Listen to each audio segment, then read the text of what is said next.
Welcome back, Bollard Bashers, to the Game of Muscle YouTube channel. Recently we invited Steve from Super GT to the Game of Muscle Sim Racing bomb shelter. Of course, the motivation behind this was to save him from the rancid, dirty, disgusting world of console racing games and introduce him to the beautiful, babe-filled, luxurious, happy, heart-pounding, bank-destroying land of PC racing simulation.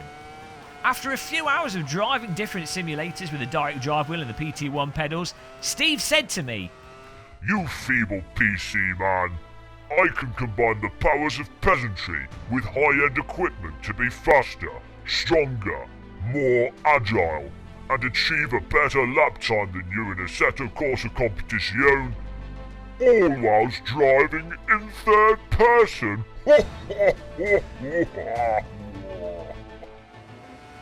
I, of course, accepted this challenge with the firm knowledge that peasantry would once and for all finally be defeated. Coming up to the final lap in the 2018 Peasantry Battle Challenge, Steve in the hot seat. Previous lap, 2 minutes 7, not good enough, but he's updated it to 1 minute 56. That puts him a few tenths away. Can he get it as he goes on the left-hand side? Not using the full width of the circuit, cuts in, balancing it a bit. Good visibility from the terrible camera view outside the vehicle as if he's on a bicycle watching the car, but it's working for him as he goes tight into the arena corner there, using a bit of curving. Will he go to the AstroTurf? No, just stays off the curbing as well and he goes right in there. Look at that, he's on the rumbles, he's over the rumbles, but he's kept control of it and he's up 3 tenths.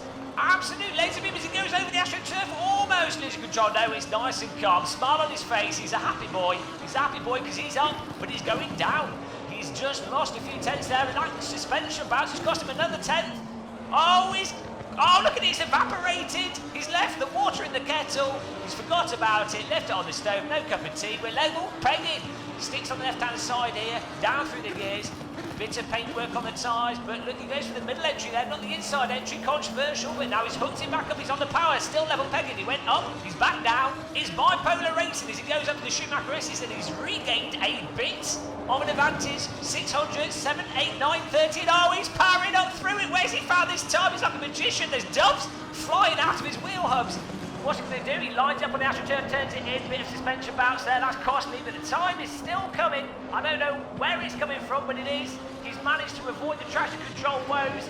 Up to he might have this in the bag. It might be all over. The peasantry might have succeeded. No, the time's going down. It's going down. Oh, it's over for him. It's over for him. It's evaporated. No, it's coming back. He's on the brakes late. Oh, he's like a slalom skier. Watch out. Left, right. Education came. Final right hand. I think he's got it. He looks happy. Steady hands. No, not too much correction. Oh, no. It's all over. Oh, the peasantry's won. Oh, retirement. Now, I did have an apology letter written to the sim racing community, and I had already put my sim rig on eBay, but then I remembered Assetto Corsa is simcade, and by sheer logic and fact and reasoning, that means Assetto Corsa Competizione is a simcade title as well. So actually, it makes perfect sense that we lost this in third person. So don't worry, guys. It's all good. It's all good. It's all fine. Oh dear, that was close. Almost had to jump off the cliffs of Dover there.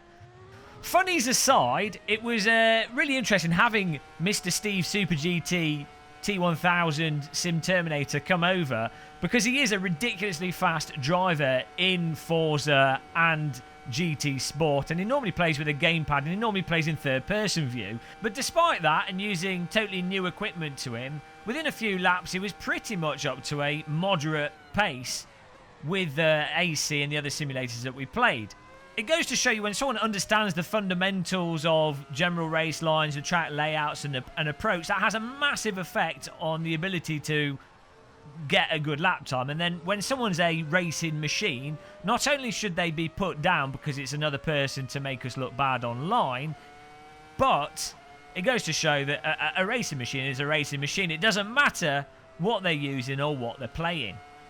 Another thing that really stood out was when we first loaded up Assetto Corsa Competizione. This was the first time that Steve had played it. And when he first went into it, was driving in the first person view, and he was finding it really hard to get the lap times, mostly from placing the car on the circuit. because he'd got used to driving in third person. It's what he mostly drives in third person on the consoles. And the moment that we swapped the camera to the third person view in ACC, he was pretty much on it and just immediately cutting down the lap time and optimising things without struggling so much. I think it'd be really interesting to see if Steve plays more PC sims, if he starts gravitating towards the internal view and approaching it properly, not like a unicyclist. If he starts smashing out even better lap times, especially when driving with a wheel. Although maybe it's probably better. We need to handicap him. He'll be too bloody fast. Pretty much everybody I know that does sim racing, though, maybe doesn't start from the third person view, but a lot of people start from a cockpit view with a high field of view to sort of see the interior of the car and the sense of speed from stuff at the side moving past and where people are around you. But then the more that people get absorbed into sim racing, the more their lives are ruined. They tend to start going for that binocular bird spotting view, which gives you less awareness, but less awareness of what's going on around you and generally a lower sense of speed, but a better acuity for the relative movement of the front of the car relative to the road, and a better sense of absolute position outside of knowing where the track layout is, but it's more an absolute position in terms of nailing the brake points very precisely and being very subtle on the steering wheel. So, we'll have to see. We'll have to see if Steve slowly gets his unicycle onto the back of the car and then gradually enters into the door, and before we know it, he'll be sat on the bonnet studying ornithology in a race car. All said and done, it was great to have Mr. Super GT over and see him again. It wasn't so good to have the ego pummeled into the ground. I mean, typically, once you've knocked someone out, you don't stamp on the face, and you certainly don't drag their unconscious body to a door and then repeatedly slam a door in the face. But Steve did, but I you know, what can you expect? Console players have no honour, that's all I can say. Don't forget to check out his channel. Don't forget to give him a subscriber either. Don't forget to like and subscribe to this channel, the Holy Avenue of Muscle. I will be live streaming very soon, as always. So you can catch us then and join us on track, where we obviously do community races and basically just embarrass ourselves. So that's all good fun. Until the next video, everybody, thanks for watching. Goodbye.